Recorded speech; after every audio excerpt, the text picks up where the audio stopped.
3 number से मुश्किल से पूछा जाता है, हालांकि पढ़ना जरूरी है, हमारे सिलेबस में है तो। लेकिन इस चैप्टर के बाद हम ये समझेंगे कि हमारा 99% सिलेबस खत्म हो चुका है।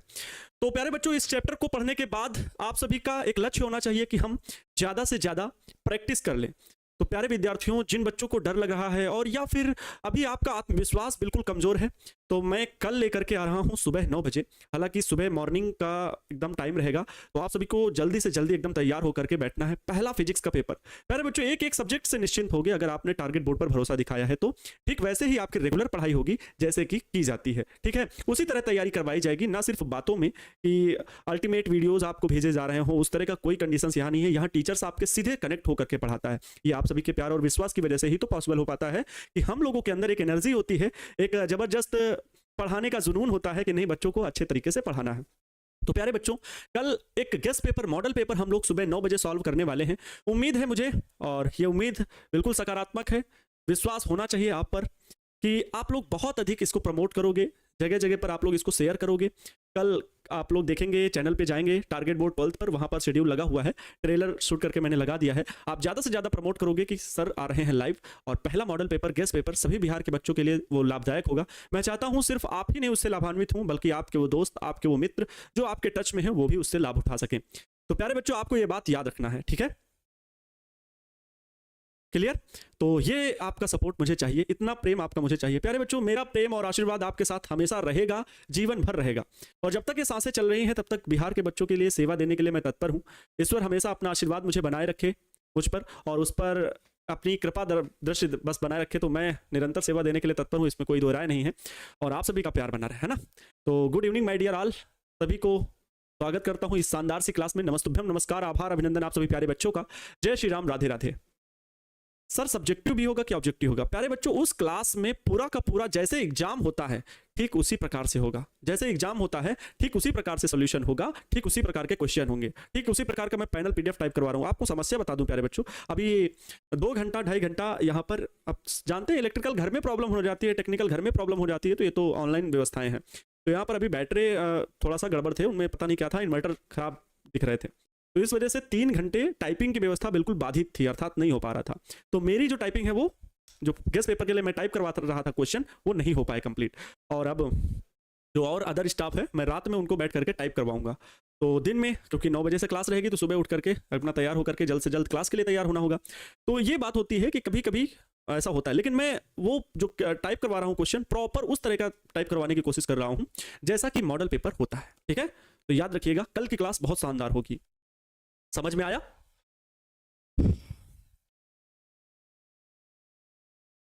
चलें। सर ठंड बढ़ गया है, हाँ थोड़ा सा उसकी वजह से। सर देवराज भैया जी कैसे हैं? देवराज भैया ठीक हैं, और वाकई में बहुत दुखद घटना थी।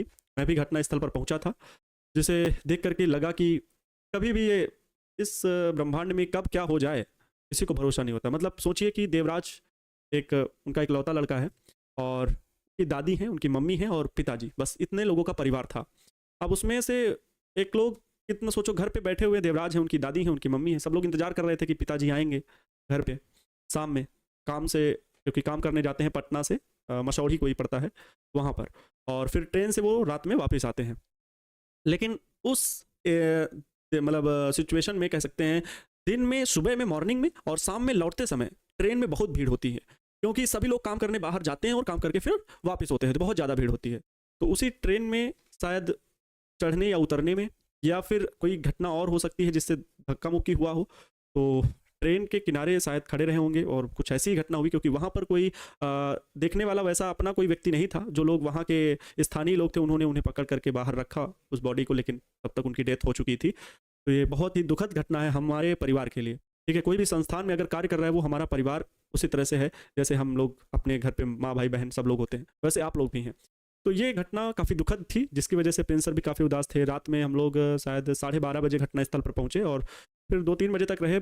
डेड बॉडी पीएम के लिए गई, मतलब पोस्टमार्टम के लिए आई पटना जंक्शन, और यहीं पर फिर जिला अस्पताल में पोस्टमार्टम के लिए डेड बॉडी को रखा गया।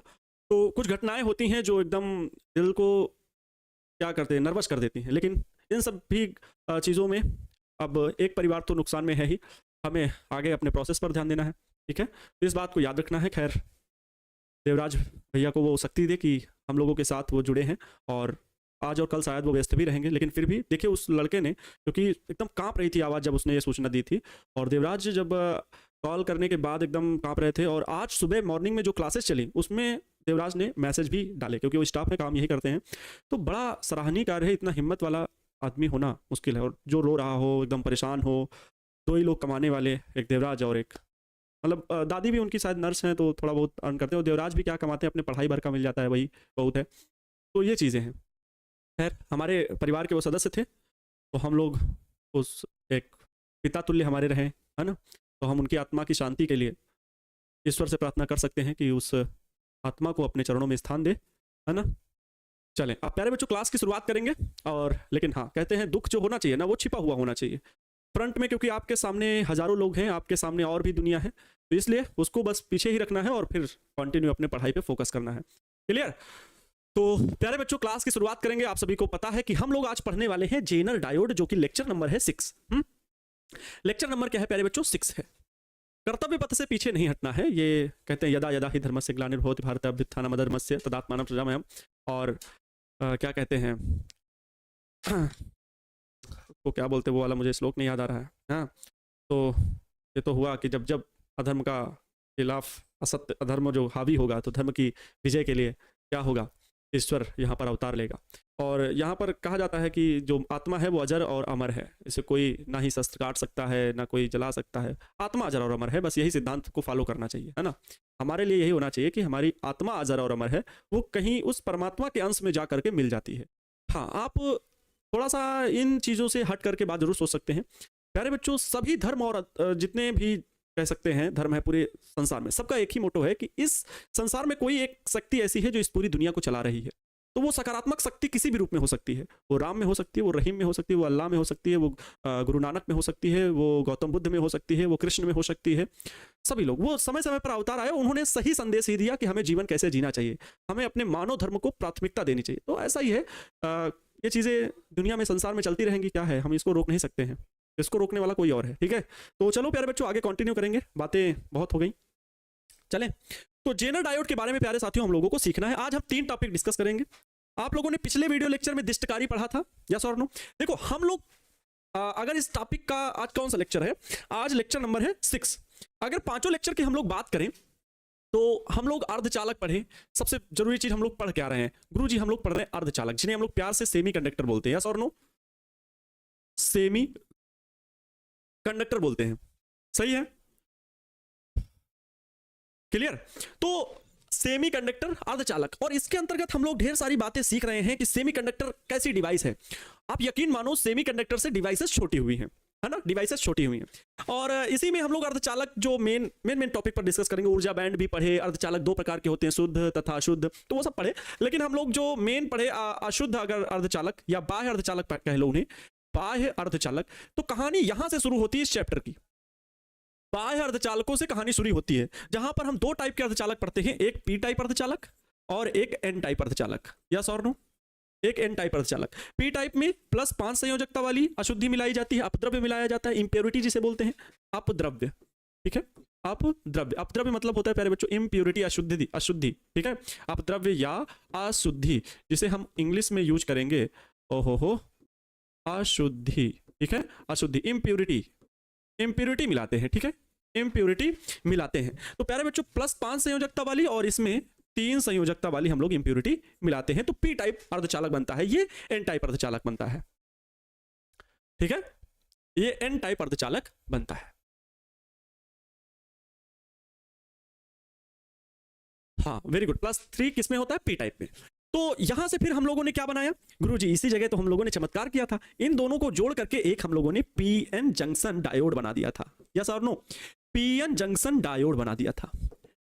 वास्तव में सर डायोड का काम क्या था? ये 2 तरह से वर्क कर सकता था, ये 2 तरह से वर्क कर सकता था। डायोड ऐसी चीज है जो 2 तरह से कार्य कर सकती है, एक तो धारा प्रवाहित भी कर सकती है और धारा प्रवाहित नहीं भी कर सकता है। 2 टाइप का था, है ना। एक प्यारे साथियों ये भी 2 टाइप का हुआ था कि नहीं? देखो कैसा ग्राफ बन रहा है, 2 टाइप का। कौन कौन सा? इसमें 2 कैरेक्टरिस्टिक्स थे, इसके 2 प्रॉपर्टी थी। एक प्यारे साथियों अग्र अभिनत था, अग्र अभिनत, और दूसरा था उत्क्रम अभिनत, उत्क्रम अभिनत, अभिनत, जिसे हम लोग पश्च अभिनत भी बोलते हैं, यस और नो? कहा था ना कल हमने, पश्च अभिनत भी बोलते हैं। अग्र अभिनत मतलब ये होता है फॉरवर्ड बायस, फॉरवर्ड बायस। और ये क्या होता है? Reverse bias, reverse bias. Forward bias, reverse bias, दोनों की कंडीशन में एक चीज अलग अलग थी, डिफरेंट थी। क्या? इसमें धारा प्रवाहित होती है, धारा प्रवाहित होती है। किससे प्रवाहित होती है? बहुसंख्यक आवेश वाहकों के कारण। इसमें क्या धारा प्रवाहित होती है? तो आपका जवाब होगा नहीं, धारा प्रवाहित नहीं होती, धारा प्रवाहित नहीं होती। एक्चुअली में तो हम यही जानते हैं, है ना, धारा प्रवाहित नहीं होती है। लेकिन एक कंडीशन ये भी है कि धारा बहुसंख्यक आवेश वाहकों के कारण तो नहीं होती, लेकिन अल्पसंख्यक आवेश वाहक जो होते हैं उनके कारण धारा प्रवाहित होती है। उन्हें हम उस धारा को उत्क्रम धारा कहते हैं, जो कि बहुत छोटी धारा होती है, माइक्रो एम्पियर की। सर ये अल्पसंख्यक आवेश वाहक और बहुसंख्यक आवेश वाहक क्या है? बहुसंख्यक आवेश वाहक वो है, प्यारे साथियों आप सभी को पता है, एन टाइप अर्धचालक में क्या होते हैं? इलेक्ट्रॉन होते हैं, यस और नो? यस सर, इलेक्ट्रॉन होते हैं आवेश वाहक। ये क्या है? ये इलेक्ट्रॉन बहुसंख्यक आवेश वाहक हैं, बहुसंख्यक आवेश वाहक।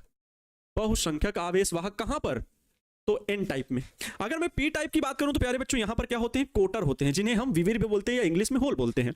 ये पी टाइप में क्या है? ये बहुसंख्यक आवेश वाहक है, बहुसंख्यक आवेश वाहक, और इन्हीं के चलने से धारा प्रवाहित होती है। तो अग्र अभिनत में क्या होता है? ये दोनों एक दूसरे की ओर गति करते हैं, चार्ज कैरियर मिलते हैं तो धारा प्रवाहित होती है, तो अग्र अभिनत में धारा प्रवाहित होती है। पश्च अभिनत में ये दोनों एक दूसरे से दूर हटते हैं तो धारा प्रवाहित होने का चांस ही नहीं बन पा रहा। लेकिन अल्पसंख्यक सर आवेश वाहक वो होते हैं प्यारे बच्चों, एन टाइप में इलेक्ट्रॉन है, लेकिन थोड़ा सा अगर हम वोल्टेज बढ़ाएं या ताप बढ़ाएं तो उसमें विक्षोभ के कारण इसमें कोटर निकलते, इसका कोटर सहसंयोजक बंध टूटते हैं तो इसमें कोटर कुछ बनेंगे और इसमें कुछ इलेक्ट्रॉन निकलेंगे। तो इसमें मतलब या कह लो पहले से उपस्थित थोड़ा बहुत इलेक्ट्रॉन होगा, एक इक्का दुक्का, और इसमें इक्का दुक्का कोटर होगा। उन्हीं को प्यारे बच्चों अल्पसंख्यक आवेश वाहक बोलते हैं। ठीक है सर, देवराज भैया क्लास 12th में है क्या? हाँ, देवराज क्लास 12th की पढ़ाई भी कर रहे हैं। क्लियर? ओके, चलो। तो प्यारे बच्चों यहां तक कि आपको बात पूरी समझ में आ गई होगी, ये बातें यहां तक आपको पूरी समझ में आ गई होंगी। PN junction diode. और फिर हम लोगों ने कल पढ़ा था दिष्टकारी, है ना? कल हम लोगों ने पढ़ा था दिष्टकारी, बोलो दिष्टकारी। सर रिवाइज आप करा देते, ये बहुत अच्छी आदत है आपकी, है ना सर? बिल्कुल, क्योंकि बच्चों के एक आते हैं कि आपने सर रिवाइज करा दिया तो मुझे बहुत अच्छा लगा। हमने कल जो है थोड़ा सा कम समझा था, तो आप जब ओरली बता देते हैं तो बात समझ में आ जाती है। रेक्टिफायर प्यारे साथियों ये भी दो प्रकार के होते हैं, यस और नो? हाँ, एक था प्यारे साथियों अर्ध तरंग दिष्टकारी, अर्ध तरंग दिष्टकारी, दिष्टकारी, और एक था पूर्ण तरंग दिष्टकारी, पूर्ण तरंग दिष्टकारी। बोलो पूर्ण तरंग दिष्टकारी। दोनों की लैंग्वेज बहुत ही आसान थी, बहुत ही आसान थी। अगर हम इसको इंग्लिश में लिख दें, इंग्लिश में लिख दें थोड़ा तो आप लोग को आसान हो जाएगा। Half wave rectifier, half wave rectifier, half wave rectifier. अगर हम पूर्ण तरंग दिष्टकारी की बात करें तो full wave rectifier, full wave rectifier. हम लोग जानते हैं कि इसमें जो निवेशी वोल्टेज होता है, निवेशी वोल्टेज इनपुट करंट, वो तो प्रत्यावर्ती धारा ही होती है। वो क्या होती है? प्रत्यावर्ती धारा। इस प्रकार से ये कौन सी है? इनपुट करंट है, इनपुट करंट। और लेकिन हाफ वेव रेक्टिफायर में बच्चों ये होता है कि इसमें जो धारा प्राप्त होती, क्योंकि एक ही इसमें क्या होता है? एक डायोड, एक डायोड प्रयोग होता है, एक डायोड प्रयोग होता है। किसमें? तो हम लोग बात करेंगे किसमें? अर्ध तरंग दिष्टकारी में। अगर पूर्ण तरंग दिष्टकारी में प्रयोग बात करेंगे तो दो डायोड प्रयोग किए जाते हैं, प्रयोग किए जाते हैं। इसका काम क्या है डायोड का? दिष्ट धारा में बदल देना, इसीलिए दिष्टकारी बोलते हैं। पीएन संधि जो डायोड आपको मिलता है, पीएन जंक्शन डायोड, उसे हम लोग सीधे डायोड बोल सकते हैं। उसका काम क्या है? तो प्रत्यावर्ती धारा को, ये कैसी करंट है? एसी करंट है, इसको किस में बदल देना? डीसी में बदल देना। लेकिन अर्ध तरंग दिष्टकारी तो आधे चक्र में ये धारा प्राप्त, निगेटिव वाले में धारा प्रवाहित ही नहीं होती, क्योंकि एक ही डायोड जुड़ा होता है, वो चित्र आपको याद होगा। फिर आधे वाले चक्र में प्राप्त होती है। तो प्यारे बच्चों ये है इनपुट, ये कौन सी करंट है? आउटपुट करंट है। ये कौन सी है? Output current, output current. ये आउटपुट करंट है जो कि कैसी करंट मिलती है? डीसी। लेकिन यहां पर ऐसा नहीं होता, यहां पर जो इनपुट करंट है यहां पे जो इनपुट करंट है और जो आउटपुट करंट है वो पूरे हर अर्धचक्र में ऐसे ऐसे मिलती है। इसमें सभी अर्धचक्र में धारा मिलती है। ये आउटपुट करंट है, ये इनपुट करंट है, इनपुट करंट, ये आउटपुट करंट। तो ये कंडीशंस हमने कल बता दी थी, फिगर भी अच्छे से बना के समझा दिया था, सिखा दिया था। आज आप लोग जो पढ़ने वाले हो जेनर डायोड पढ़ने वाले हो, और Zener diode use as a voltage regulator, अर्थात जेनर डायोड का प्रयोग विभव नियंत्रक के रूप में कैसे किया जाएगा वो हम लोग को पढ़ना है। ठीक है, तो चलिए मस्ती के साथ पहले हम लोग ये सीख लेते हैं जेनर डायोड क्या होता है। तैयार हो? पेन और कॉपी उठा लेना और मेरे साथ चीजों को समझने की कोशिश करना। तो बाबूजी आप लोग अपनी कॉपी पे हेडिंग लगाइए Zener diode, Zener diode, Zener diode. बहुत ही इंपॉर्टेंट टॉपिक है ये इंपॉर्टेंट इसलिए है क्योंकि कई बार ये प्रश्न में पूछा जाता है। हालांकि छोटा और सरल है, बहुत ज्यादा कठिन नहीं है, बहुत ज्यादा कठिन नहीं है, ये इंपॉर्टेंट है। प्रश्न इस प्रकार से बनेगा कि जेनर डायोड किसे कहते हैं और वोल्टेज रेगुलेटर के रूप में इसे कैसे इस्तेमाल करते हैं। आपका क्या पूरा ध्यान मेरी तरफ है? यस और नो? आंखों में आंखें डाल के बोलना, क्या आपका इंटेंशन ध्यान कहीं पर बटा नहीं हुआ है? बोलो, दिल में हाथ रख के बोलो बटा हुआ है। तो इसलिए मैं चाहूंगा कि आपका इंटेंशन केवल और केवल हमारे लेक्चर की ओर होना चाहिए, ध्यान लेक्चर की ओर होना चाहिए।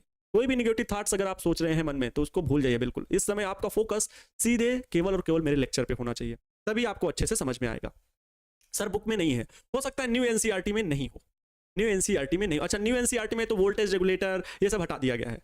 वोल्टेज रेगुलेटर और ये क्या कहते हैं ट्रांजिस्टर्स, दोलित्र के रूप में, स्विच के रूप में प्रयोग करना, ये हटा दिया गया। लेकिन बिहार बोर्ड में है, पूछा जाता है प्रश्न, बहुत कम चांस है, मैं कह सकता हूँ 20-30% चांस है कि आ सकता है, लेकिन इसलिए 20-30% बहुत होता है, आ सकता है ना। ओह चलो, तो कुल मिला के आपका फोकस मेरी तरफ होगा, मेरी बातों पर होगा। जो भी पिछले लेक्चर से आपने सीखा है वो सारा कुछ आज के लेक्चर में यूज होने वाला है। प्यारे साथियों, जैसा कि मैंने बात कही जेनर डायोड के बारे में, अभी तो सिर्फ आप नाम जानते हो, इसका यूज नहीं जानते हो कि है क्या ये चीज।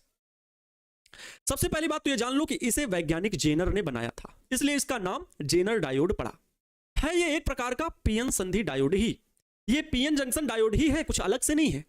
लेकिन इसका एक तरीका है, एक गजब का कॉन्सेप्ट का साथ इन्होंने जेनर सर ने बनाया था इसे।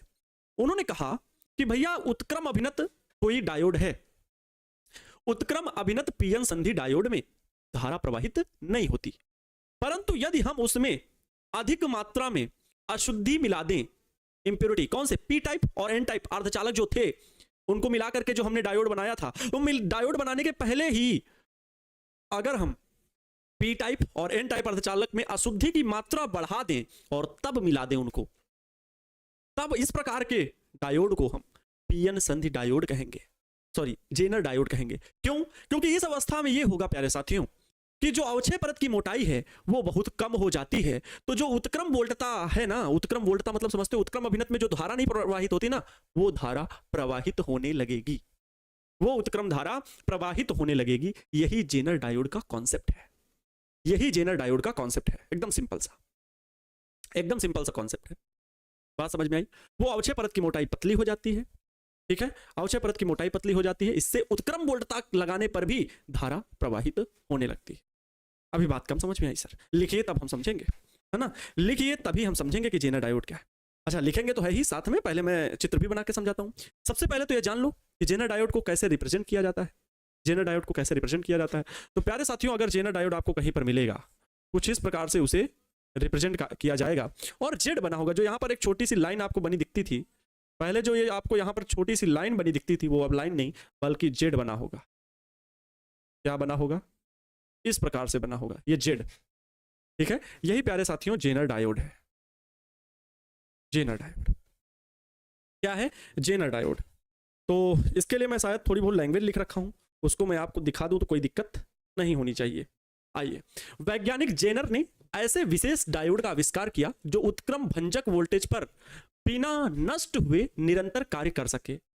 बिना नष्ट हुए अर्थात उसमें कोई खराबी भी नहीं होगी और कार्य भी करेगा। अतः जेनर डायोड विशेष रूप से निर्मित ऐसे पीएन संधि डायोड होते हैं जो बिना खराब हुए उत्क्रम भंजक वोल्टेज पर कार्य करते हैं। सर, उत्क्रम भंजक वोल्टेज का मतलब है प्यारे बच्चों, आपके पास जो पीएन संधि डायोड होगा, अब ध्यान से सुनिएगा, ध्यान से सुनिएगा, ओहो, इसमें है तो इधर भी नहीं आएगा, चलो कोई बात नहीं, इधर समझा देते हैं। जो आपके पास ये पीएन संधि डायोड है, ठीक है, यहाँ पर क्या है प्यारे साथियों, ये अवक्षय परत है, ये पी टाइप है, ये पी क्षेत्र है और ये एन क्षेत्र है, एन क्षेत्र। ये कब उत्क्रम अभिनत में होगा, जब पी टाइप को निगेटिव और एन टाइप को पॉजिटिव से जोड़ेंगे। ये अब ये निकाय, ये संरचना किसकी है, उत्क्रम वोल्टेज को प्रदर्शित करती है, उत्क्रम अभिनत को दर्शाती है। यहां पर कौन सा वोल्टेज है, उत्क्रम वोल्टेज है, उत्क्रम वोल्टेज। तो दो तरह से जेनर डायोड बनता है, दो तरह से।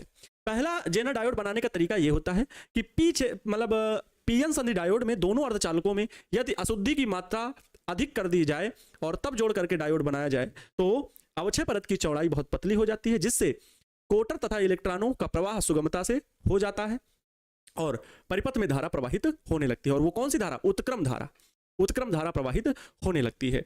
तो इस प्रकार से हम कह सकते हैं कि जेनर डायोड भी बिना भंजक स्थिति में आए हुए अपने आप को कार्य में लगा सकता है। तो यही होता है जेनर डायोड।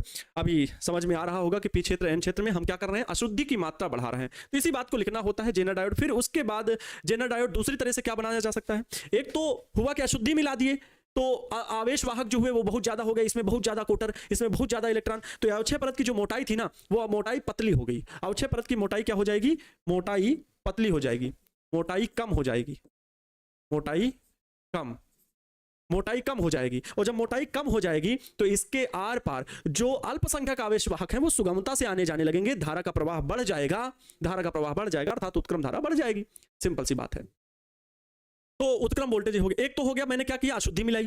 दूसरी तरह से एक और हो सकता है भंजक वोल्टा वो जेनर डायोड बनाया जा सकता है। वो क्या है कि हम इस उत्क्रम वोल्टेज को बढ़ाए रखें और इतना बढ़ा दें, इतना बढ़ा दें, इतना बढ़ा दें, ये चार्ज कैरियर जैसा कि बना था, उत्क्रम धारा प्रवाहित होती है, देखा था ना, भंजक वोल्टता मैंने बताई थी। अरे भंजक वोल्टेज इस जगह मैंने हेडिंग लिख करके अच्छे से आपको एक्सप्लेन करके समझाया था कि भंजक वोल्टता क्या है। अर्थात एक जीरो वोल्टेज से लेकर के 8 वोल्टेज तक बढ़ाने पर कोई भी धारा प्रवाहित नहीं हो रही है, लेकिन अगर हम इसे 10 वोल्ट 20 वोल्ट 100 वोल्ट तक कर देते हैं तो इसमें जो सहसंयोजक बंध हैं, इसमें भी जो उपस्थित सहसंयोजक बंध हैं वो टूटने लगते हैं और अल्पसंख्यक आवेश वाहकों की संख्या बढ़ जाती है, जिससे धारा प्रवाहित होने लगती है। आप सोचो आवेश वाहक बढ़ेंगे तो धारा प्रवाहित होने लगेगी, जो विद्युत उदासीन हो जा रहे थे दोनों मिलकर वो नहीं होंगे, बल्कि उच्च ऊर्जा प्राप्त करके सहसंयोजक नए बंध टूटेंगे, इलेक्ट्रॉनों और कोटरों का संचरण होने लगेगा तो धारा प्रवाहित होने लगेगी। ठीक है, बहुत ज्यादा आप डीप एनालिसिस करवाएंगे तो आप फिट टूटेगा, कोटर मिलेगा तो आप बहुत ज्यादा भ्रमित होगे। ओवरऑल आपको सीखना है। तो प्यारे बच्चों ये उत्क्रम वोल्टेज पर कब, जब हम वोल्टता बढ़ा दें, बहुत ज्यादा वोल्टता बढ़ा दें, तो प्यारे साथियों क्या होगा, तब भी जेनर डायोड की स्थिति बन जाएगी। समझ में आया? Okay sir. हाँ, एन टाइप पॉजिटिव में जोड़ेंगे और पी टाइप निगेटिव में जोड़ेंगे, पी टाइप निगेटिव और एन टाइप पॉजिटिव, बिल्कुल सही है। Yes sir. चलो, तो इस कहानी यहाँ पर थोड़ी सी बात लिखी हुई है कि वैज्ञानिक जेनर ने एक ऐसे बता दिया है, समझा दिया। अब थोड़ा सा मैं यहाँ पर लिख दे रहा हूँ उसी बात को जो आपने अभी सीखा है ना। यह एक प्रकार का, जहाँ पर लिखते हैं पूरी भाषा, जेनर डायोड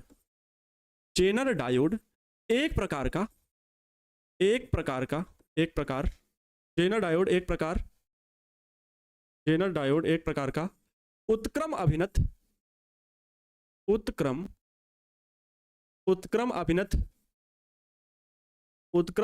डायोड होता है, उत्क्रम अभिनत डायोड होता है यदि पीएन संधि डायोड जो है, मतलब पी टाइप और एन टाइप अच्छा लगा, यहाँ पी टाइप और एन टाइप अलग से नहीं लिखेंगे, पूरा लिखेंगे पीएन संधि डायोड। यदि पीएन संधि डायोड में अधिक मात्रा में अशुद्धि मिला दें, अधिक मात्रा में अशुद्धि मिश्रित कर देते हैं तो पीएन संधि में अवक्षय परत की मोटाई, पीएन संधि में अवक्षय परत, डिप्लेशन लेयर जिसे बोलते हो, अवक्षय परत की मोटाई बहुत कम हो जाती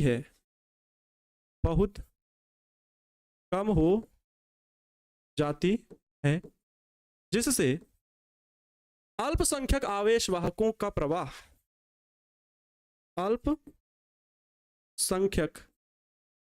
आवेशवाहकों का आवेशवाहकों का प्रवाह सुगमता से हो जाता है, सुगमता से हो जाता है, जिससे परिपथ में उत्क्रम धारा, जिससे जिससे परिपथ में उत्क्रम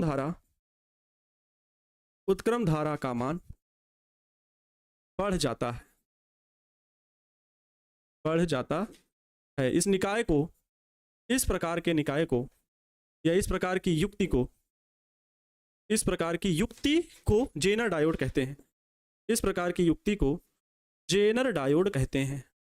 सिंपल सी बात है, जेनर डायोड कहते हैं। एकदम साधारण भाषा में लिख दिया है, ज्यादा कठिन नहीं है। अगर आप इसे देखोगे बुक में तो आपको बड़ा कठिन लगेगा, लेकिन मैंने इसे बहुत ही सरल व आसान भाषा में आपको समझा दिया है। ठीक है, बहुत ही आसान भाषा में आपको समझा दिया है।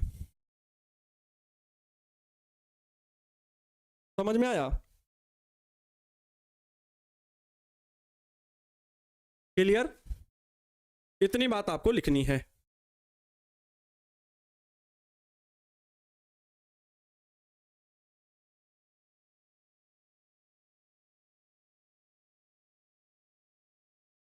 चलो अब नेक्स्ट हेडिंग लिखनी है प्यारे बच्चों, नेक्स्ट हेडिंग लिखनी है,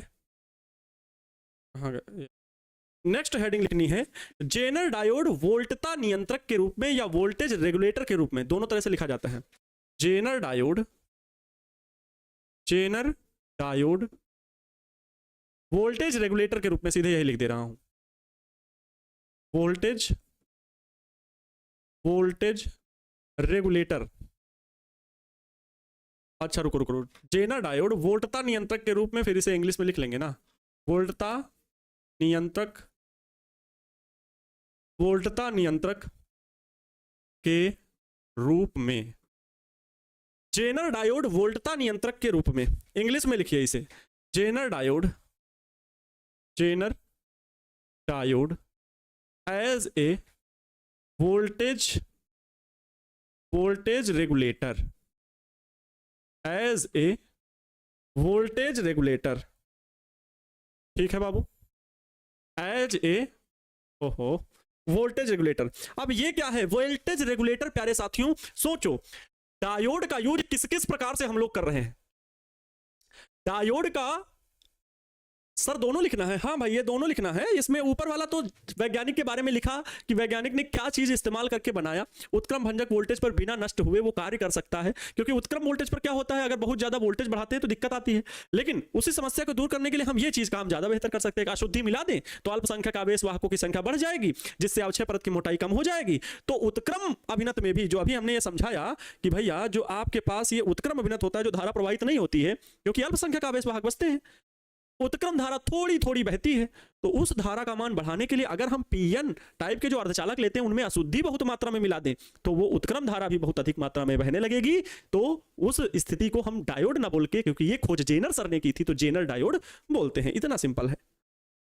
ठीक है, अब जेनर डायोड वोल्टता नियंत्रक के रूप में सोचो, डायोड का यूज हमने किस किस टाइप में किया। अभी डायोड से क्या क्या बनाएंगे, देखना क्या क्या चीज बनने वाली है। आप लोगों ने डायोड से दिष्टकारी जो पढ़ा, दिष्टकरण जिसे कहते हैं, रेक्टिफिकेशन, रेक्टिफायर, एकदम लेक्चर को अगर आप लोग जोड़ोगे ना अपने से कि अपने आसपास की वस्तुओं से, तो आपको समझ में आएगा। जैसे दिष्टकारी की बात करें तो रेक्टिफायर जैसे आपका इन्वर्टर्स भी हो गए, वो क्या करता है, एसी करंट को डीसी करंट में बदल देता है, डीसी को एसी में बदलवा देता है इन्वर्टर। सोचो, एक आता है उसको जो वोल्टेज, देखो अभी मैं आपको दिखाता हूं एसी को डीसी में बदलने के लिए। एक सेकंड देख लेते हैं वो सामान है कि नहीं।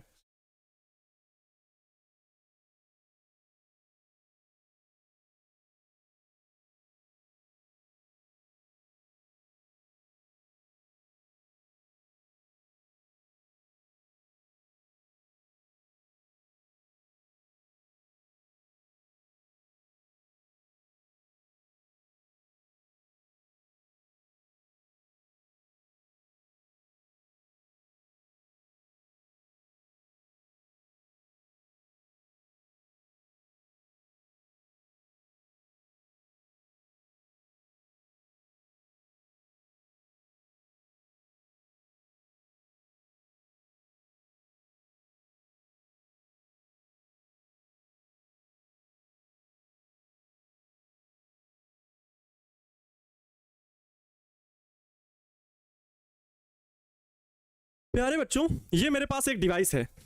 हेलो, अरे भाई आ गए। ये मेरे पास एक डिवाइस है, सुनना ध्यान से। आप लोगों ने अभी तक जो अर्धचालक को पढ़ा है, इधर थोड़ा सा देखते हैं। हाँ, ये इसके बाद आप लोगों ने जो अर्धचालक पढ़ा, अर्धचालक जो भी सीखा, ठीक है, इतना बढ़िया चीज है कि इससे आप लोगों ने क्या क्या नहीं बनाया, क्या क्या इससे नहीं बनाया। फर्स्ट ऑफ ऑल, आप लोगों ने बनाया अभी तक दिष्टकरण, दिष्टकारी, दिष्टकारी, रेक्टिफायर बनाया। बोलो यस और नो, रेक्टिफायर बनाया कि नहीं? यस सर, इस बात से हम सहमत हैं, आपकी इस बातों से सहमत है। रेक्टिफायर बनाए। रेक्टिफायर का काम क्या था? एसी करंट को हम लोग किस में कन्वर्ट कर दिए हैं?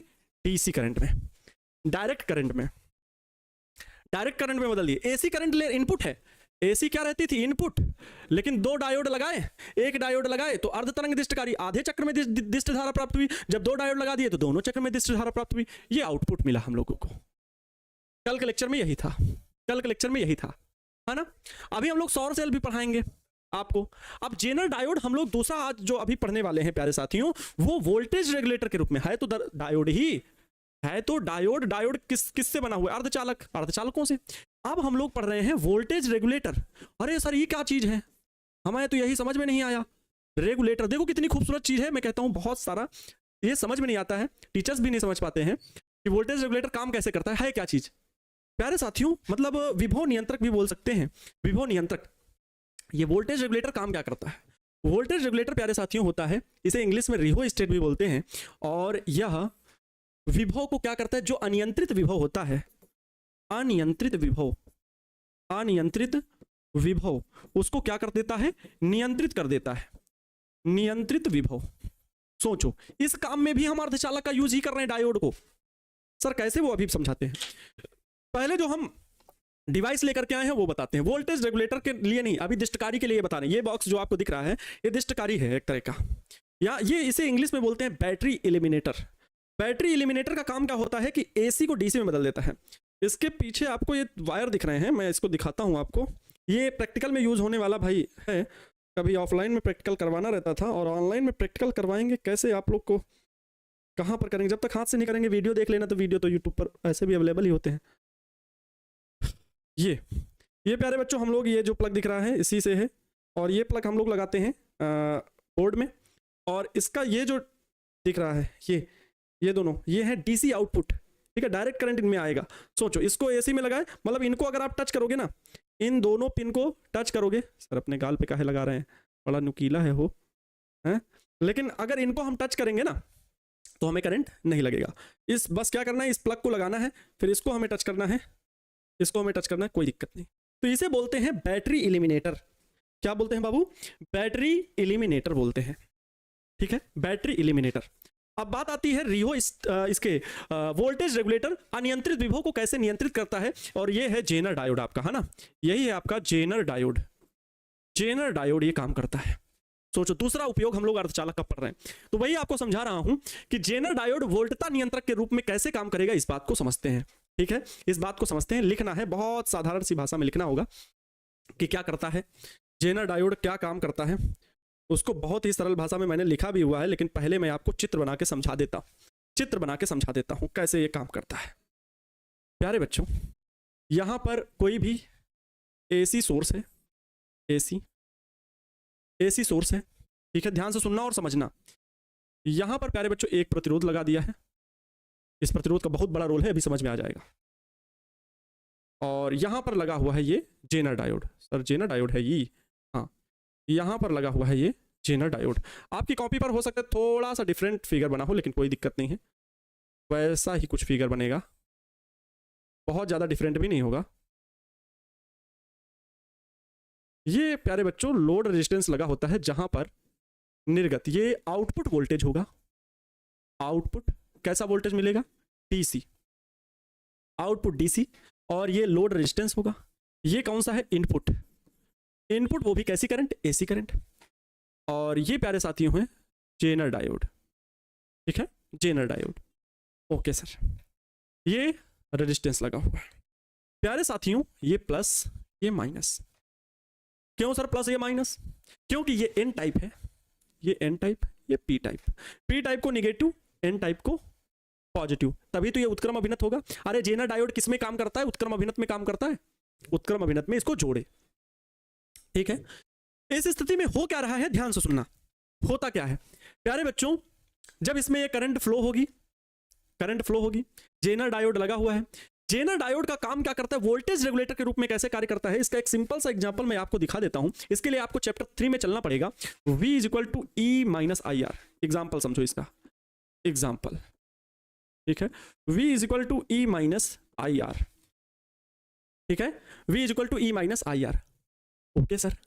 अगर हमें यहां पर आउटपुट डीसी वोल्टेज 100 वोल्ट का ही चाहिए, आपके घर में 230 वोल्टेज आता है, लेकिन जो डिवाइसेस लगी हुई हैं, जो डिवाइसेस लगी हुई हैं प्यारे बच्चों, जो डिवाइसेस लगी हुई हैं वो डिवाइसेस क्या हैं, जैसे टीवी है, कंप्यूटर है, कैमरा है, इनको चलाने के लिए जो डिवाइस है इसमें एकदम नपी तुली धारा आनी चाहिए, नपी तुला वोल्टेज हो रहना चाहिए, बार बार घटना बढ़ना नहीं चाहिए। लेकिन आपके घर में जो आता है वहां पर 230 वोल्टेज दिखा रहा, फिर 150, फिर 180, फिर 220, ये जो दिखा रहा है वोल्टेज घटता बढ़ता, अगर ऐसा टीवी और कैमरे में आने लगेगा ना तो ये कहिएगा कि सर कैमरा ब्लर हो रहा है, सर कैमरा ये हो रहा है, टीवी के सर लाइट कम पड़ गया है, तो यही सब होगा। डिजिटल बोर्ड सर लपदप कर रहा है, तो ये स्थिति आएगी। लेकिन इनमें क्या लगे हुए हैं, डायोड, इनमें जेनर डायोड का यूज हुआ है वोल्टेज रेगुलेटर के रूप में। अब कैसे वो समझिए, इसका काम क्या है, अगर हमें इस डिजिटल बोर्ड को चलाने के लिए केवल 100 वोल्ट चाहिए, क्या केवल 100 वोल्ट, ठीक है, और जो बाहर वोल्टेज आ रहा है मान लो वो 200 वोल्ट है,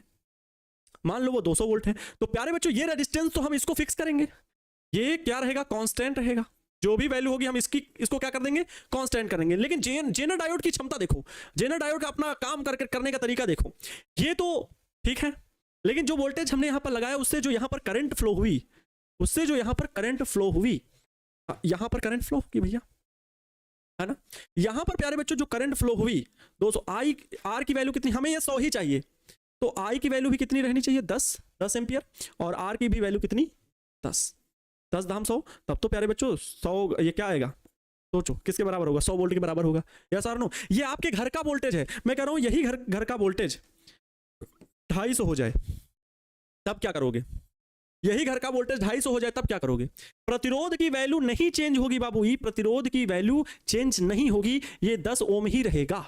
लेकिन आई करंट, भाई सोचो अगर इधर आपका ये एसी वोल्टेज आपका 200 वोल्ट ना होकर के 250 वोल्ट हो गया, ये 200 वोल्ट हुआ, ये 250 वोल्ट हुआ, कुछ भी हो जाए, इसका विद्युत वाहक बल जो आप लगा रहे हो वो कुछ भी हो सकता है, 200 हो गया, 250 हो गया, 300 हो जाए, 350 हो जाए, लेकिन हमारी टीवी को, हमारे डिजिटल बोर्ड को मात्र 100 वोल्ट का ही वोल्टेज चाहिए। तो अगर 250 हुआ, अभी 200 था, 250 हुआ, जेनर डायोड से उतने ही अल्पसंख्यक वाहक निकलेंगे, आवेश वाहक, उतनी ही धारा बस बनाएंगे जितनी चाहिए थी। अब देखो यहां पर जैसे इसको बढ़ाए तो ये अपने आप को धारा का कैसे मैनेज करेंगे, ये 250 हुआ, ये 10 है ना, यहां पर वोल्टेज बढ़ाए, प्रतिरोध 10 ही है, तो ये भी क्या, अल्पसंख्यक आवेश वाहक थोड़े बढ़ जाएंगे, 10 एम्पियर से 15 एम्पियर की धारा बनने लगती है, 15 धाम 150 हुए, तो 250 माइनस 150 कितना आया, 100 वोल्ट का ही हमें वोल्टेज मिला, है ना खूबसूरत चीज। अगर मान लो 150 वोल्टेज आपने इनपुट दिया, 150 वोल्टेज इनपुट दिया, आपको तो चाहिए 100 वोल्टेज का, 200 था, 250 किया, 150 मैं कह रहा हूं और घट गया, अब घट गया तो धारा भी घट जाएगी, लेकिन प्रतिरोध वही रहेगा 10, प्रतिरोध वही रहेगा, लेकिन अब एम्पियर की जो धारा मिलेगी वो कितनी, 5 एम्पियर की। क्यों, क्योंकि प्यारे बच्चों हमने इस वोल्टेज को घटाया है, तो यहां पे अल्पसंख्यक आवेश वाहकों की संख्या घटेगी, तो धारा का मान घटेगा, प्रतिरोध लेकिन वही है, ये कांस्टेंट है, ठीक है। अरे प्रभु जी रिकॉर्डिंग क्लास नहीं है, आप आए टपके बाद में तो आपको रिकॉर्डिंग लग रहा है, ठीक है, आप क्लास को देखें मस्त तरीके से। सर आज व्हाट्सएप पर नोटिफिकेशन नहीं आया है, क्यों, इसके पहले वाला नोटिफिकेशन पढ़ा था, देवराज भैया के यहाँ कुछ कंडीशंस अनसेसरी वाली, मतलब कह नहीं सकते है ना, एक स्ट्रेटजी ऐसी घटी जो हर बार याद करना ठीक नहीं है।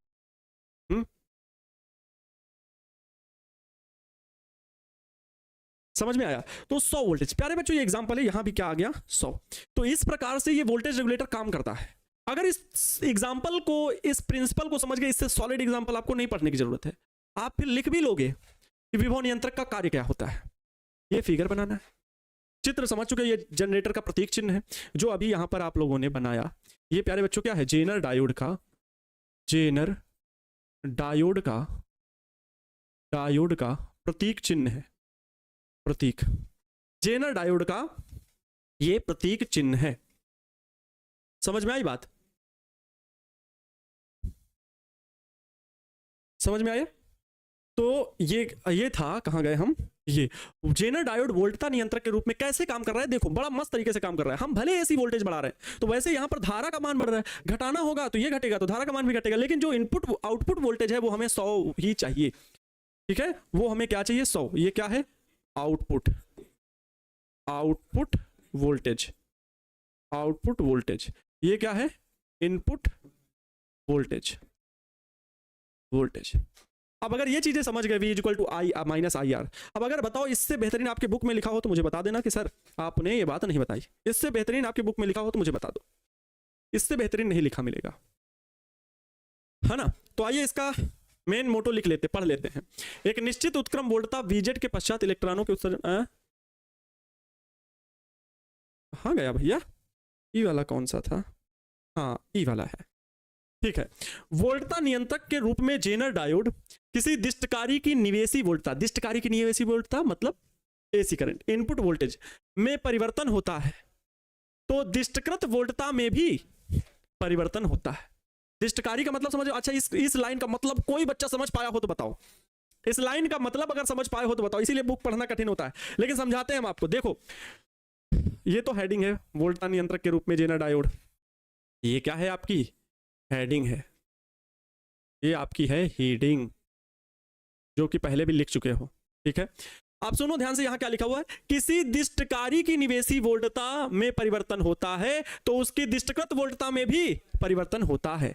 मतलब प्यारे बच्चों, जो दिष्टकारी पढ़े थे उसमें जो इनपुट करंट था, जो इनपुट वोल्टेज था, इनपुट, इससे जो दिष्टकारी में आप आउटपुट प्राप्त कर रहे थे, जूम जूम जूम, भले ये प्यारे बच्चों, भले आप इसमें एक दिशा में प्लस प्लस प्लस प्लस प्राप्त कर रहे हो, लेकिन ये अप एंड डाउन होगा। अगर इसका वोल्टेज घटाएंगे बढ़ाएंगे तो यहां पे इसका मान भी घटेगा बढ़ेगा। दिष्टकारी में ऐसा होता था, दिष्टकारी में ऐसा होता है।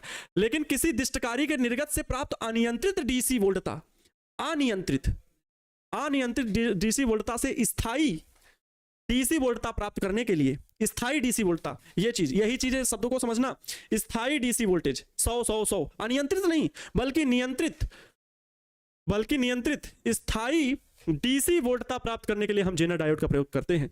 जेनर डायोड का उपयोग करके बनाए गए वोल्टता नियंत्रक का विद्युत परिपथ में आरेख दर्शाया गया, विद्युत परिपथ में आरेख दर्शाया गया है। समझ में आया बात? देखो ये तो भैया हटा देते हैं हम, कहाँ गया ये वाला, तो कोई मतलब नहीं है ये वाला। और इसमें आरेख का मतलब प्यारे साथियों ये है, एक कांस्टेंट धारा आपको प्राप्त होगी, एक कांस्टेंट धारा आपको मिलेगी। आप लोगों ने जो वोल्टेज रेगुलेटर पढ़ा था, अरे भैया क्या हो रहा है,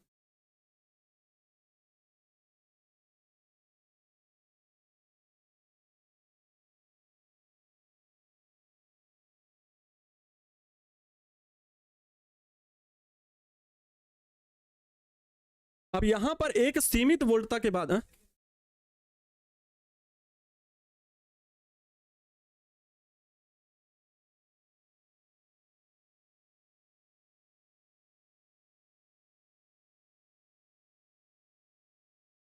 तब तो वहां एसी वोल्टता होना चाहिए। कहां पर एसी वोल्टता होना चाहिए भैया?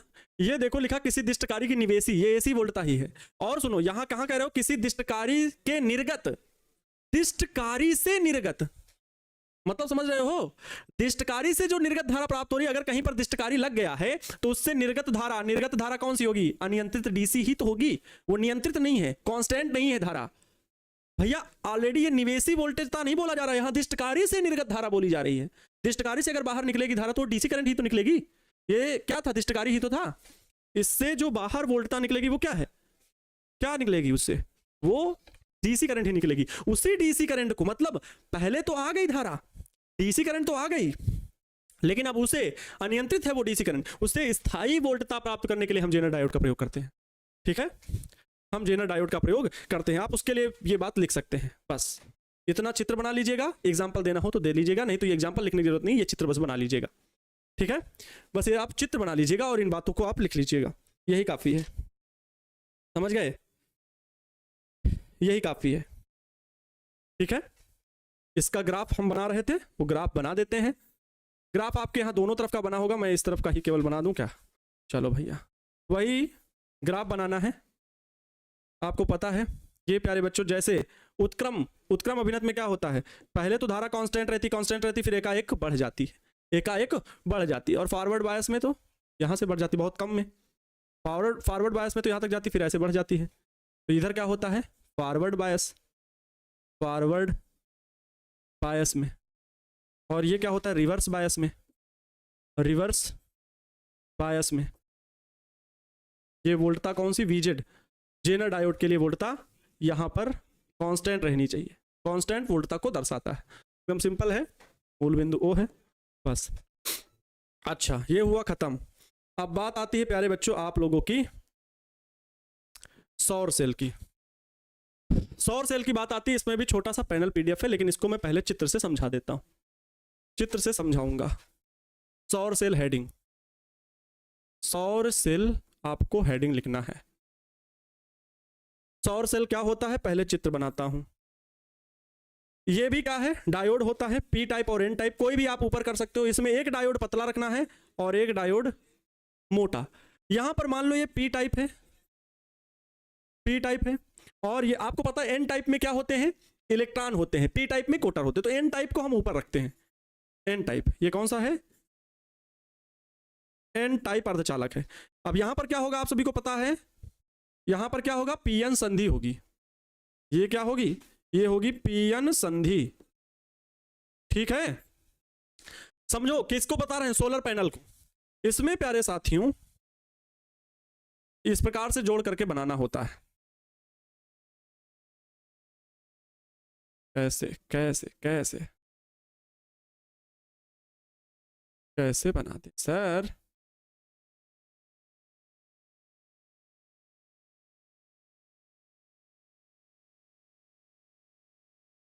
ये अभी भी थोड़ा सा कम अच्छा बना है, थोड़ा आप सही है, ध्यान देंगे बच्चा पार्टी।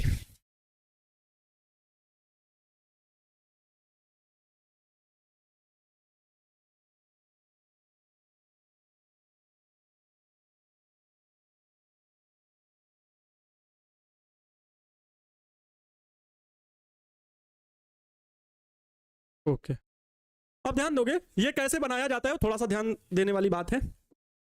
इसमें पी टाइप और एन टाइप अर्धचालक होते हैं, जिनको जोड़ करके बनाया जाता है। सौर सेल के बारे में बता रहे हैं, जो आप लोग सोलर पैनल देखते हो, सोलर पैनल अर्थात अर्धचालकों का एक और उपयोग देख रहे हो। इसमें क्या होता है, पी टाइप को एक को मोटा क्षेत्र बनाते हैं, एक को पतला क्षेत्र बनाते हैं। ऐसा क्यों होता है प्यारे बच्चों, आप सुनो, ये मैं बना रहा हूं, ध्यान से देखना। पीएन जंक्शन डायोड, इसमें बीच में अवक्षय परत बहुत मोटी है, अवक्षय परत बहुत मोटी है, ठीक है। और इस तरफ है कोटर, इस तरफ है इलेक्ट्रॉन, इस तरफ है इलेक्ट्रॉन, इनसे हमें एनर्जी प्राप्त करनी है। अच्छा, चित्र आपके बुक में थोड़ा सा और अलग तरह का बना होगा, मैं दिखाता हूं कैसे आपके बुक में बना होगा। मैं दूसरा चित्र ही बनाऊं तो सही है। इस प्रकार होगा, ये इस तरफ बना होगा, इस तरफ बना होगा, एक पीएन संधि डायोड बना होगा, पीएन संधि, आप जेनर डायोड नहीं बनाना। और इस तरफ लगा होगा एक लोड रेजिस्टेंस आरएल। यहां से क्या होगा, ये आरएल प्रतिरोध है, ये आउटपुट। प्यारे बच्चों, सोलर सेल का काम क्या होता है, धारा प्राप्त करना, सौर ऊर्जा को विद्युत ऊर्जा में बदलना, सौर ऊर्जा को विद्युत ऊर्जा में परिवर्तित करना, सौर ऊर्जा को विद्युत ऊर्जा में परिवर्तित करना सौर सेल कहलाता है, सौर सेल कहलाता है। यही सौर सेल का काम है। होता यह है, ऊपर से ये विकिरण प्यारे बच्चों पीएन संधि डायोड पर पड़ता है, ये पी टाइप, ये एन टाइप। जब संधि पर आप सोचो, अब यहां की क्रियाविधि समझो, यहां की क्रियाविधि समझो कि प्यारे साथियों, जब इस पर प्रकाश विकिरण यहां पर पड़ेगा, जब यहां पर प्रकाश किरणें पड़ेंगी तो अगर एन टाइप बहुत मोटा होगा तो वो प्रकाश संधि तक नहीं पहुंच पाएगा। सर संधि तक ही क्यों पहुंचे? क्योंकि संधि के पास कैसे इलेक्ट्रॉन, कैसे परमाणु उपस्थित हैं? विद्युत उदासीन परमाणु उपस्थित हैं। संधि के पास में कैसे परमाणु उपस्थित हैं? विद्युत उदासीन। इसलिए नीचे वाले अर्धचालक को मोटा और ऊपर वाले अर्धचालक को बहुत पतला रखते हैं, ताकि ऊपर वाला अर्धचालक अगर बहुत मोटा होगा तो प्रकाश की ऊर्जा जाएगी तो, लेकिन संधि के पास पहुंचते पहुंचते उसकी इंटेंसिटी, उसकी तीव्रता कम हो जाएगी। जब विद्युत उदासीन परमाणुओं से प्रकाश किरणें टकराएंगी, विद्युत उदासीन परमाणुओं से प्रकाश किरणें टकराती हैं तो उनको क्या करती हैं? E बराबर h न्यू फोटॉन ऊर्जा जब आपतित होता है तो उनके सहसंयोजक बंध टूट जाते हैं, अर्थात इलेक्ट्रॉन कोटर युग्म उत्पन्न हो जाते हैं। लेकिन है तो ये अर्धचालक ही। वो इलेक्ट्रॉन, वो कोटर यहां से निकले, आए सतह पर, एन टाइप अर्धचालक के ऊपर यहां पर घूमने लगे। अब अर्धचालक है तो उतनी तेजी से तो चल नहीं सकते, हमें तो धारा प्राप्त करनी। इसलिए प्यारे साथियों, यहां पर देखा होगा आप लोग सोलर पैनल देखना, तो वहां पर व्हाइट कलर के कुछ ऐसे ऐसे पूरा चौकोर चौकोर बने होते हैं, बहुत सारे, है ना, 4 कोने के ऐसे बने होते हैं यहां पर। ये प्यारे बच्चों धातु की प्लेट लगी होती है। ये क्या है? धातु की प्लेट है, कंडक्टर है, ये धातु की प्लेट है, धातु की प्लेट है। ये क्या करती है? उन इलेक्ट्रॉनों को अपने पास खींच लेती हैं और आगे बढ़ जाती हैं। सर इस प्रकार तो पूरी सरफेस धातु की कर देते? नहीं, तो भैया फिर पूरा इलेक्ट्रॉन, पूरा प्रकाश इसी पर तो गिरता हो। इसमें ऑलरेडी मुक्त इलेक्ट्रॉन होते हैं, तो कंडक्टर तो वो करंट न फ्लो होती है, पहले से ही इलेक्ट्रॉन मुक्त हो जाते, तो कोई धारा प्रवाहित होने का सवाल ही नहीं होता। तो प्यारे बच्चों, इस प्रकार से ये सौर सेल काम करता है। इससे क्या होता है? हम विद्युत ऊर्जा में कन्वर्ट कर लेते हैं। आइए देखिए, लिखा हुआ है सौर सेल एक पीएन जंक्शन डायोड है जो सौर ऊर्जा को सीधे विद्युत ऊर्जा में रूपांतरित करता है। यह प्रकाश विद्युत प्रभाव के सिद्धांत पर आधारित होता है। प्रकाश विद्युत प्रभाव मतलब फोटो इलेक्ट्रिक इफेक्ट, जो कि समझते हो। डायोड के दोनों में एक भाग पी या एन को काफी पतला बनाया जाता है, आप चाहे पी को बनाओ चाहे एन को, जिससे कि आपतित सौर विकिरण का अवशोषण नहीं के बराबर हो। अगर मोटा होगा तो सौर विकिरण का वो अवशोषण कर लेगा ऊपरी वाला तल, इसलिए बिल्कुल ना के बराबर हो। सौर प्रकाश ऊपरी सतह से कुछ ही नीचे की दूरी पर जहां पीएन जंक्शन है, लगभग पूरा आपतित सौर प्रकाश अवशोषित हो जाता है, अवशोषित हो जाता है। फिर आगे लिख दे रहा हूं, पीएन संधि से, पीएन संधि में उपस्थित उदासीन परमाणु के सहसंयोजक बंध टूट जाते हैं, के सहसंयोजक बंध टूट जाते हैं और इलेक्ट्रॉन कोटर मुक्त होते हैं, और इलेक्ट्रॉन कोटर मुक्त हो जाते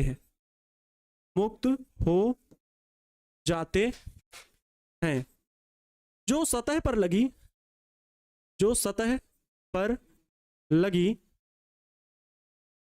चालक प्लेटों के द्वारा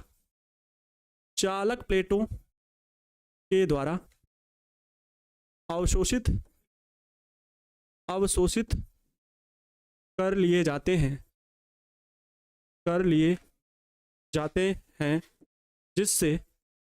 जिससे विद्युत ऊर्जा प्राप्त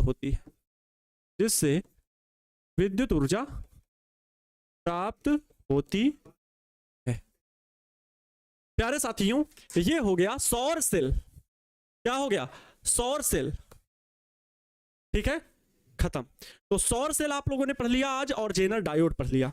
कल तो हम लोग मॉडल पेपर सॉल्व करेंगे, ज्यादा से ज्यादा संख्या में जुड़ना, इस बात को तो हमेशा याद रखना। ठीक है, कल 9 बजे सुबह उठ करके तैयार होकर के एकदम बैठ जाना। ठीक है, सब कुछ सही रहेगा तो 9 बजे ही शुरू होना है, क्योंकि आज जैसी हालत थी मुझे लग रहा था कल मैं टेस्ट ले पाऊंगा बच्चों का कि नहीं, या मॉडल पेपर गेस्ट पेपर अच्छे से सॉल्व करवा पाऊंगा कि नहीं। खैर, सब कुछ अच्छा हो गया, और 2 टॉपिक ये पढ़ लिए। अब मंडे को जो क्लास चलेगी उसमें हम लाइट इमिटिंग डायोड एलईडी के बारे में पढ़ेंगे, फोटो डायोड पढ़ेंगे, और ट्रांजिस्टर भी पढ़ेंगे, पीएनपी एनपीएन ट्रांजिस्टर। तो मंडे को क्लास होगी, फिर आगे तो क्लासेस होनी ही है। लेकिन कल का मॉडल पेपर देखो, कोर्स सिलेबस सब कुछ चल रहा है, फिर भी मैं इस बीच में एक मॉडल पेपर आपको जरूर करवा रहा हूँ, क्योंकि दिवाली से पहले आपको अच्छा खासा एक होमवर्क मिल जाए कि हम चाहे प्रश्न दीर्घोत्तरी वाले पढ़ लें, तैयार कर लें, लघुत्तरी वाले तैयार कर लें, क्योंकि उसमें से कुछ क्वेश्चन मैं आपको होमवर्क के लिए भी दूंगा। ठीक है, याद रखिएगा। तो मिलते हैं प्यारे बच्चों नेक्स्ट क्लास में। खुश रहें, मस्त रहें, दूसरों को खुश रखने का पूरा प्रयास करें। जय हिंद, वंदे मातरम।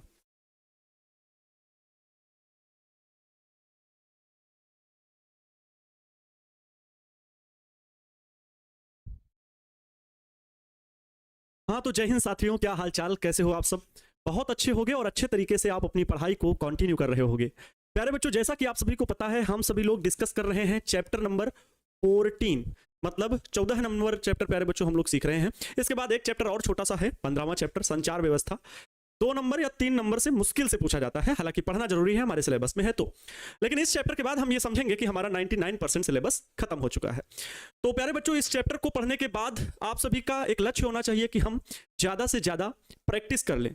तो प्यारे विद्यार्थियों, जिन बच्चों को डर लग रहा है और या फिर अभी आपका आत्मविश्वास बिल्कुल कमज़ोर है, तो मैं कल लेकर के आ रहा हूं सुबह 9 बजे। हालांकि सुबह मॉर्निंग का एकदम टाइम रहेगा, तो आप सभी को जल्दी से जल्दी एकदम तैयार होकर के बैठना है। पहला फिजिक्स का पेपर। प्यारे बच्चों, एक एक सब्जेक्ट से निश्चिंत हो गए अगर आपने टारगेट बोर्ड पर भरोसा दिखाया है तो। ठीक वैसे ही आपकी रेगुलर पढ़ाई होगी जैसे कि की जाती है, ठीक है। उसी तरह तैयारी करवाई जाएगी, ना सिर्फ बातों में कि अल्टीमेट वीडियोज आपको भेजे जा रहे हो, उस तरह का कोई कंडीशन यहाँ नहीं है। यहाँ टीचर्स आपके सीधे कनेक्ट होकर के पढ़ाता है। ये आप सभी के प्यार और विश्वास की वजह से ही तो पॉसिबल हो पाता है कि हम लोगों के अंदर एक एनर्जी होती है, एक जबरदस्त पढ़ाने का जुनून होता है कि नहीं, बच्चों को अच्छे तरीके से पढ़ाना है। तो प्यारे बच्चों, कल एक गेस्ट पेपर, मॉडल पेपर हम लोग सुबह 9 बजे सॉल्व करने वाले हैं। उम्मीद है मुझे, और ये उम्मीद बिल्कुल सकारात्मक है, विश्वास होना चाहिए आप